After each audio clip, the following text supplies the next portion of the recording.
Thanks so much for joining. We have a really special guest with us here today, Jay Krihak, who is the managing director who heads up audience strategies at Crossmedia.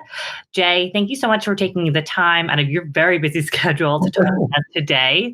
I actually had to switch chairs today, so not a problem at all. That's one of my questions, actually. As we discussed earlier in the week, we temperature check on how agencies are handling this ever-changing landscape and news reports, and how you are communicating that with your team and then also with your end client and advertisers. So I'm going to kick it off to you to further introduce yourself, because I'm sure I cannot do you justice on your roles and responsibilities at Crossmedia. I appreciate the conversation, the opportunity, and hopefully some people will walk away with something valuable coming out of this. Maybe even be entertained. Who knows? But so as you said, Jane, I head up our audience team over at Crossmedia. Been around for a while, as the gray hair says. But I think our job as leaders within the company, even though I have a title of head of audience, we certainly appreciate and look for everybody to lean in wherever it's needed. And at times like now, it's more important for you to take out your Swiss Army knife and just bring all the tools of the trade forward. And again, just happy to be here and appreciate everything. Awesome. Thank you so much. We really appreciate you being here as well. So first question for you is, how are you engaging with your team internally? And also, how are you shifting your own work from home balance? I know you said you switched chairs. I myself had to switch chairs because I was getting backaches from sitting at the dining room table. So had to invest in an office chair for myself. Yeah, that's funny. I actually switched to the dining room table, you could see, but and that's from the couch. So right. I think how we've responded has been more of, I'll say it as opposed to me. I think you have a leadership team of 15 or so people within Crossmedia who have just come together to act in a unified approach, and how we've managed it is basically just that. It's more communication, more direct access to everyone, including Cameron Asgar, our co-founder. And it's really more about that. Let's have regular dialogue every day, every week. And we'll have it, and then we're expected to have it with our teams. But I think this is where the advantage of working for a company that has a couple hundred people really makes a difference, where there are unfettered lines of access to anybody within the company, and that's meant from Cameron on down. So it makes our jobs a lot easier to communicate this to our teams when our fearless leader is out there communicating to the teams, and we can echo a lot of his statements. We can feed off of that, and we can bring all of the feedback directly to him and our head of talent or COO, everybody. And this way we're all understanding where the stresses and strains are, and how we can support them best. Absolutely. Yep. I love that. Second question here is, how are your teams in contact with clients? So I know that you have open communication with your teams internally. How are you educating your clients, and what are the questions that they're asking, really? It depends. So for clients in the travel industry, they've been obviously hit hardest. I think for them, it's just being a resource. They will have a lot of other priorities and challenges that they're faced with on a day-to-day basis. And as they've streamlined operations, we've really just been there. And I think just that continuous support is invaluable at times like these. And then for other clients and other verticals with other challenges, it's feeding them information in a timely basis, and clearly just helping to filter out all of the noise that's out there. There's so much that comes in every day.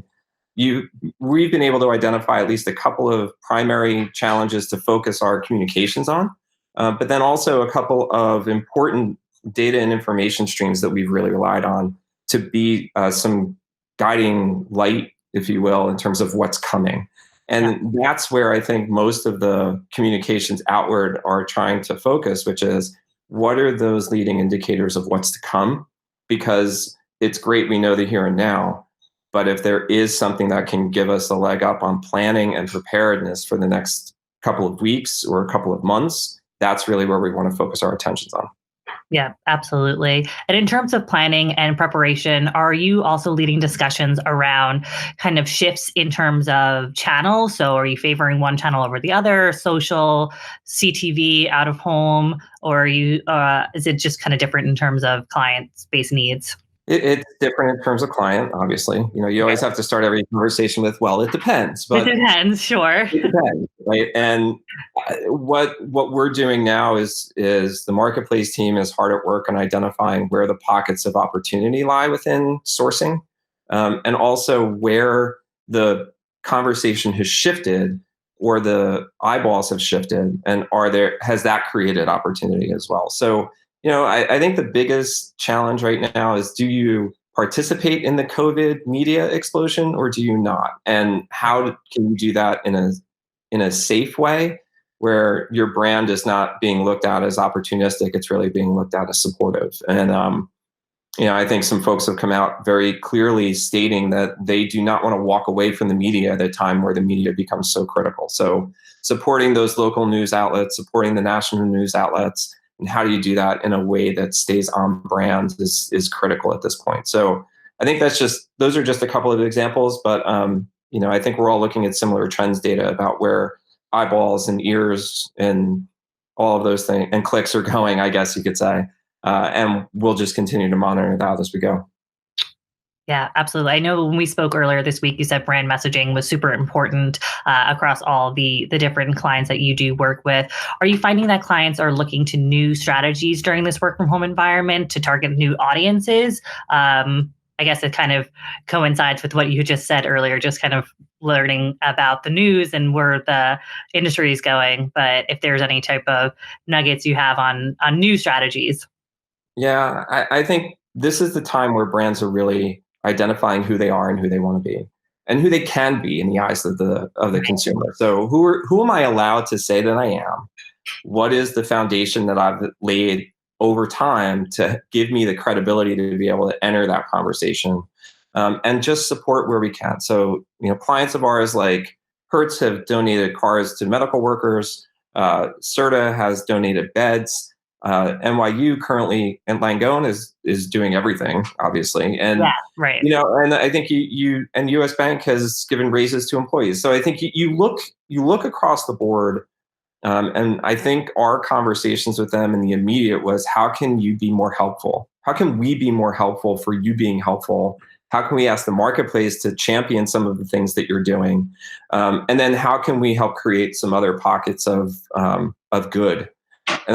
And that's across the board. I know our clients aren't the only ones doing it. I know our agency isn't the only one doing it. But this is a time where you just look around and the only question on your mind is, how can I help? Right. And how we take action on those things is so critical right now, both in perception and reality. And that's really all we're trying to do. That's why I wake up every day, just saying, how can I help these guys? How can I help my team? How can I help my clients? Absolutely. So secondly, if we're helping your team, are there any type of learning webinars that have facilitated throughout this time, maybe helpful presentation webinars that you are circulating with your team throughout this stay-at-home time? Yeah, I'll give 3 examples. I think Global Web Index has done a really, really nice job of giving a trends analysis and a forward-looking view of things. They really get some real and near-time information that they've packaged well. So I give them a lot of credit. I give Adobe a lot of credit for taking their entire summit and bringing it online. Yeah. Now they've created a customer experience self-service tool, so you could create your own pathway with just answering some questions along the way, at least as a starting point. And I think those kinds of things are really helpful. I know I'm blanking on the third. Oh, the New York Times came out with a really great document in the past couple of days too, just talking about the state of communication. And Right. I'll just kind of say it that way. And I think those 3 things are just great because they either provide information, they provide insights, they provide distraction, but they also help you refocus a little bit on some areas and some ideas that you might have been rolling around, and now it's like, great, I can take that and I can apply it here, or I can get a handful of people and bring them into this conversation, and let's attack it because we have the time. Right. Yeah, this is definitely the time to kind of pivot your ideas in terms of your work balance as an individual too. I feel myself, I am really pivoting everything that I've learned to make it a new process for working from home. Yeah. The hardest part of the day is reminding yourself to get up. Right. Like, Absolutely. stand up. And then once you stand up, it's like, oh, I need to walk somewhere, Right. or I need to find the 30 minutes of the day to not be static. I really have to get moving. So you get outside, and if you can't get outside, you're just walking up and down the stairs 10 times. Yeah, absolutely. I've been doing stretches, doing some yoga, trying to just make myself feel active because this is a trying time for everyone. So being together virtually. Yeah, and it's we're all juggling things, and whether it's your pets or your kids or your family, your parents, whatever. Like there's always something, and you've probably heard some squeaky toys or some door openings or hand washings or whatever going on. So That's we're all life. Yeah, everybody has to understand that we all have lives and we're all at home right now. Yeah, I've seen a little bit more of people's humanity than I wanted to see. But you've seen a lot more humanity from people than you expected to see, and that's a great thing. Yeah, absolutely. Well, Jay, thank you so much. I just wanted to take this time to have some final thoughts from you, words of wisdom that you want to share throughout the as you embark on this uncharted journey for the landscape. Look, as in my role as head of audience, and this is going to sound so corny, I know, but like my job is to remind marketers and advertisers and our teams that we're still working and talking with people every day.